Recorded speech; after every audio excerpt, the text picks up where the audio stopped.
Aujourd'hui, je réponds à une question existentielle. Celle de « Ouais, mais comment je peux socialiser un puppy si je m'en vais pas dans une salle de classe avec d'autres humains puis d'autres chiens? » En fait, si tu te poses cette question, c'est probablement parce que tu as une idée erronée de ce qu'est la socialisation. Tu sais, la socialisation, là, c'est juste la création de nouvelles connexions neurologiques. Puis toi, ce que tu vas vouloir pendant la période de socialisation, c'est t'assurer que les connexions neurologiques que ton chien va faire, que ce soit les bonnes. Puis une bonne connexion neurologique, là, je te dirais que tu veux pas que ton chiot soit trop excité par rapport à la nouvelle chose ou le nouvel environnement qu'il va voir, et tu veux pas qu'il soit inquiet non plus.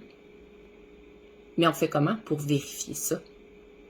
C'est là que la socialisation par le jeu rentre en ligne de compte puis devient vraiment, vraiment intéressante. En fait, pour socialiser un chiot par le jeu, la première étape, c'est de lui enseigner des jeux.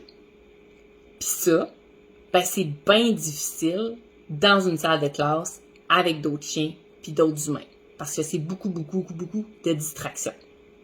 Ce qui fait que pour concurrencer à l'environnement qui est assez distrayant, il faut utiliser des gâteries. Puis souvent des gâteries de haute valeur. Puis là, il y a deux choses qui peuvent arriver. Ton chien ne mange pas du tout, c'est parce qu'il est un peu effrayé, inquiet de la situation, ou il est full excité d'en recevoir, puis il associe l'environnement à beaucoup trop d'excitation.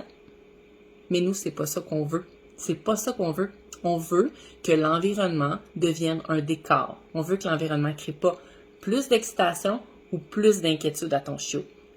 On veut que ton chiot apprenne à s'engager avec toi, peu importe ce qui se passe autour. Donc la première étape, c'est d'enseigner des jeux sans présence de distraction.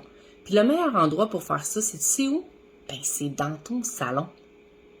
Fait que quand on fait du coaching par vidéo, c'est pas compliqué. Tu te filmes en train de jouer. On va même t'apprendre à t'auto-évaluer. Tu nous envoies ta vidéo, on te coach, on te dit les ajustements à faire, puis tu peux même nous renvoyer une nouvelle vidéo pour t'assurer que tu as bien compris.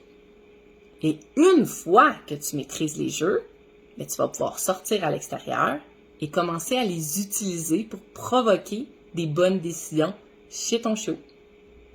Honnêtement, je peux comprendre si ça te fait peur, mais c'est l'avenir de l'éducation.